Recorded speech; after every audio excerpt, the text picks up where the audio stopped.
Ndewonu ụmụnne m ndị Igbo ndị ọma njem ọnụ, ekelekwa m unu.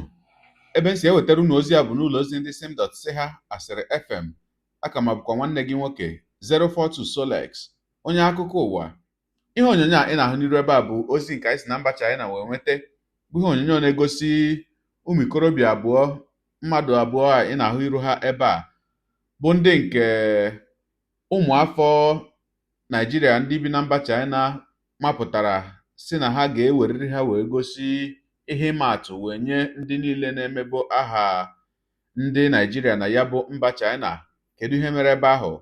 Ha bụ ụmụ ikorobịa abụọ lụrụ ọgụ a na-agwa gị ihe a bụ ọgụ kara aka, bụ nke anyị ga-ahụ ihe onyonyo ya, n'agbanyeghị na anyị ga-emechi ọtụtụ akụkụ ya bụ ihe onyonyo emechi maka na ọbara nọcha ebe ahụ, ha kụpụchara onwe ha ọbara. Kedu ihe sikwara n'ha okwu? Dịka m na-ege ntị ka m nụnụ ihe sere, maka ahụrụ m ka a na-akụri ihe ma ekwentị na ndị otu ya a na-akụri. O wee bụrụ na ihe na-ese okwu, otu onye si na ọ na-eri nri. O wee bụrụ mgbe ọ na-eri nri ka nwanne ya mara na ọ ga-eje sọọ ọnụ. Nwanne ya wee sawa ọnụ mgbe ya na-eri nri. O wee na-asọ ya oyi ebe ọ na-eri nri, ya gwa ya ọ gbawara ya mba. Ihe niile ha kọrọ ebe ahụ enweghị nke rujuru afọ, nke kwesịrị ibute ụdị ọgụ m hụrụ alụrụ na ya bụ ihe onyonyo. Ma mgbe ha lụchara ya bụ ọgụ, otu jikọtere ụmụafọ Naijiria niile ndị bi na mba China mapụtara wee tinye onwe ha na ya bụ okwu, wee sị na ha ga-ejiriri ndị nke a wee gosi ihe ịma atụ, n'ihi na ihe a bụ iwu ha tirila nke na-edu ha ma na-enyekwara ha aka na ya bụ mba China nke ha nọ, ha wee na-enwe udo n'etiti onwe ha. Kedu ihe bụ iwu ha? Na ụmụnne na-abụọ agaghị alụ ọgụ na China, na ndị Naijiria na-abụọ ọbụla pụtara lụọ ọgụ na China, na ọ ga-aka mma ka ha lawa na be anyị gaa lụwa ya bụ ọgụ, ebe ọ bụ na ọ bụ ọgụ ka ha chọtara n'ala bekee. Ogologo kwa dị mmanụ ka mgbede, ya mere bụrụ oche gị kpụdobe nso ma nọrọ ala ka anyị nye anya na ya bụ ihe onyonyo ma hụ ka o si wee gaa n'etiti ha bụ ụmụnne anyị ndị bi na mba China. Ya mere a sịla na Solex si kama lere onyonyo ya. Ma tupu anyị nye anya na ya bụ ihe onyonyo, nwanne m nwoke, nwanne m nwaanyị, biko wetụkwara m obere ndidi ka ha rịpụtụ ahịa nwantịntị oge. Good morning, good afternoon, good evening, depending on wherever you are watching us from. I am Pastor Engineer C.C. Omeje, one of the representatives of Asiri FM in Enugu State. We are here in Enugu State, Ogui Road precisely. We have come to bring you an update. This is Ogui Road. If you know Enugu very well, of course you can see Ogui Road is one of the business hubs in Enugu State.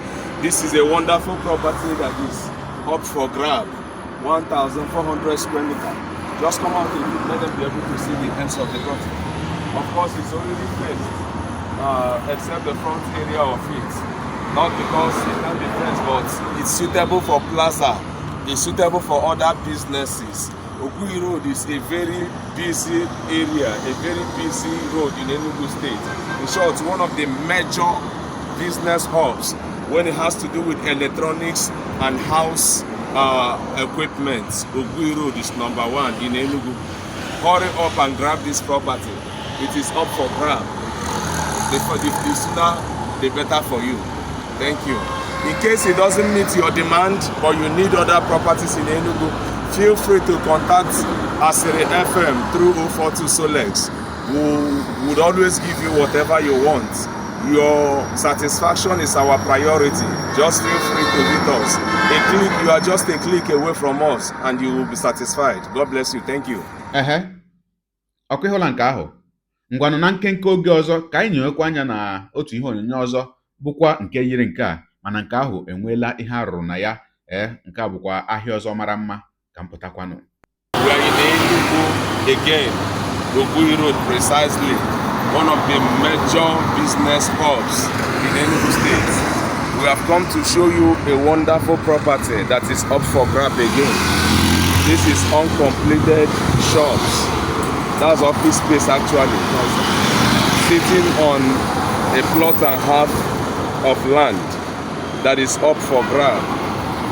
Oge Road, like I said, is one of the major business hubs in Enugu State, especially when it has to do with electronics, electrical, house equipment, fashions, and some other businesses that are thriving. Oge Road is number one in Enugu State. Rush now and grab this wonderful property and thank you later. In case it doesn't meet what you need, but you need a genuine property in Enugu State or even beyond Enugu in other states, we deliver across the 36 states of the Federation. You are just a click away from us. Contact Asere FM through 042 Solex and we will get you whatever you want. Just a click away from us. When it comes to delivering, Hebrew women, they learn work where we did. Just give us a trial and you will be convinced and you will thank us later. God bless you. I remain Pastor Engineer Sisi Omeji, representing Asere FM 042 Solex, right here in Enugu State. Ọkwa ịhụkwala nke ahụ. Ya mere, ọ bụrụ na o nwere otu n'ime ha abụọ ga-amasị gị ịzụ ya bụ ala, Oge Road ahụ bụ otu n'ime ebe kachacha akpọtụ na siti Enugu. Ọ bụrụ na o nwere nke masịrị gị ebe ahụ nke ị chọrọ ịzụ, kpọtụrụ m n'akara WhatsApp 070-4586-3637. Akara WhatsApp 070-4586-3637. Ma ọkwa na ịkpọtụrụ ya bụ nwanne m nwoke onye nzigara ebe ahụ bụ onye gara mee ihe onyonyo a n'akara ekwentị 08118055400, akara ekwentị 0818055-400. Akara ekwentị nke m naanị na WhatsApp ka ị ga-enweta m, mana akara ekwentị nke ya bụ nwanne anyị nwoke bụ onye gara mee ihe onyonyo ahụ, ị ga-enweta ya na WhatsApp ma nwetakwa ya na direct call. Nwanne m nwoke, nwanne m nwaanyị, anyị ga na-echenụ mgbe ị kpọrọ n'ekwentị ka anyị gaa gosi gị ya bụ ala maka ịzụpụta ya, maka na ọ mara mma nke ukwuu. Ngwanụ ka anyị nyere anya na ya bụ ihe onyonyo nke anyị ji maka ya wee bịa taa. Ka m pụtakwanụ.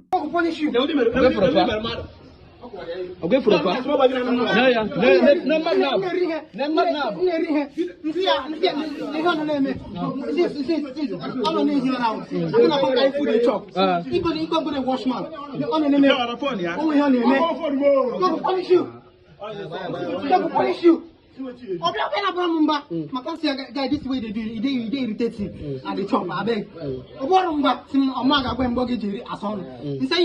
Make sense. Yesterday night. But we may well am na next time say was mko ko zo wo mo ama yan sia makagene. Let's you oma mura. Makagene. Koja makano mura.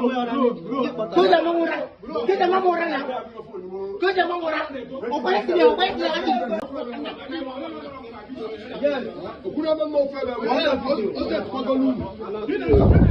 Oset Pagolu leba. That this guy, Oset Pagolu leba. What be na mo? Nefa. Nandire mebe aba eba. Nefa. Agi ye kuya na video. Iye kuya na video. Because you enter iye ba internet. Na bara ni rugi na clear na. Video. That's the first time I'm video.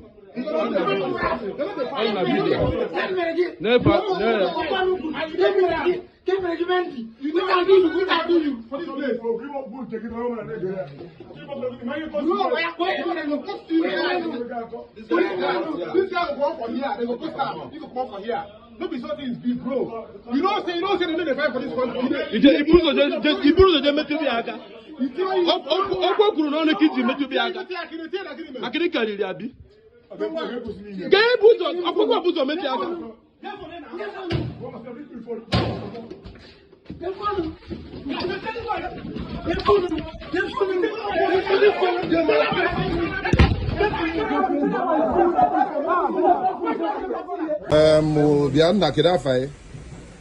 What is your name? Fine. So after we told you guys when I was in China on May 6th,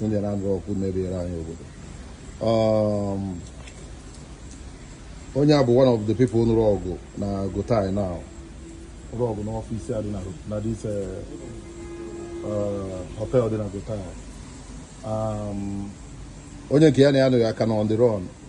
But before tomorrow, in fact before midnight, we must make sure I may apprehend. Yotago, they don't have BC Ajuoyi. I go naga any day scapegoat. Ono aka eji wee gosi ade na nke ikpeazụ a. I go no bịa chọọ na ego unu bịara ịchụ na unu bịa feel no na-emebisiri anyị obodo ka karị unu mma. But before tomorrow, we make sure we apprehend the other guy. Then akụziere unu ego nsi agba.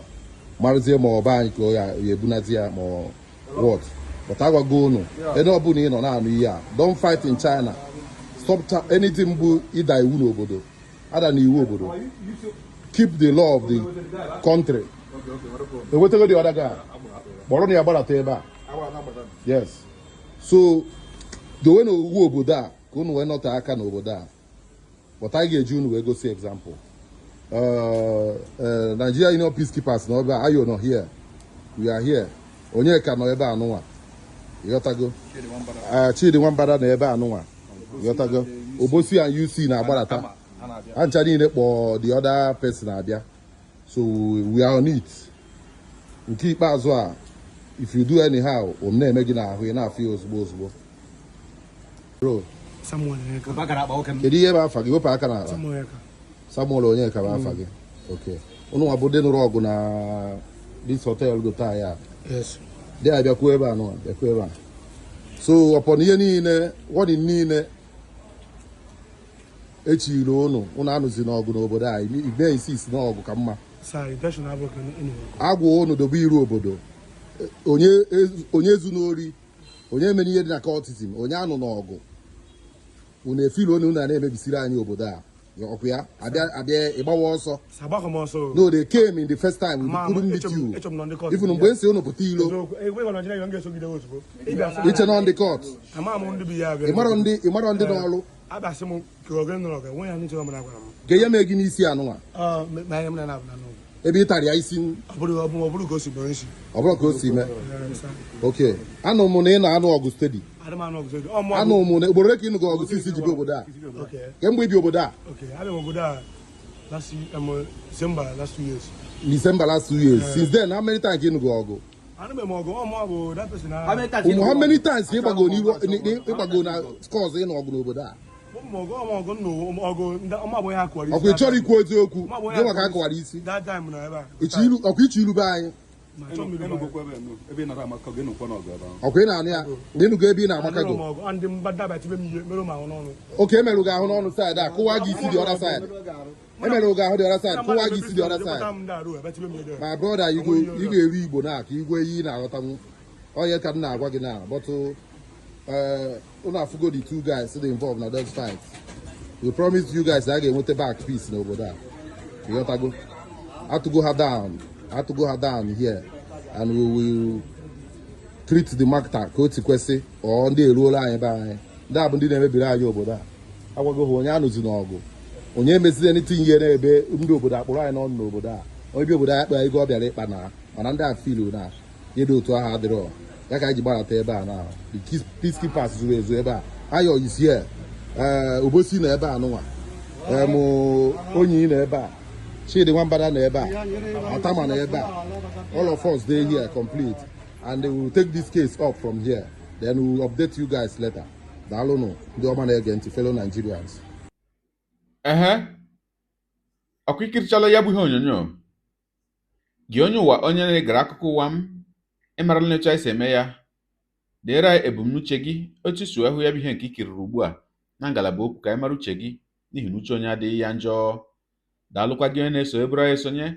Ekelekwa m gị wee na-asị gị jide ka iji. Onye asị ya jide ka o ji ịmara na nke o ji kacha mma. Ekpere m bụ na Chineke nna ga na-anọnyere gị ọpụpụ gị na mbata gị na-etinyere gị aka n'ezi ihe niile nke ị na-eme. Gị taa bụkwanụ mbụ ị na-ahụ onyonyo anyị. Asị gị nnọọ onye gị na ya ka nọkwa bụ 042 Solex.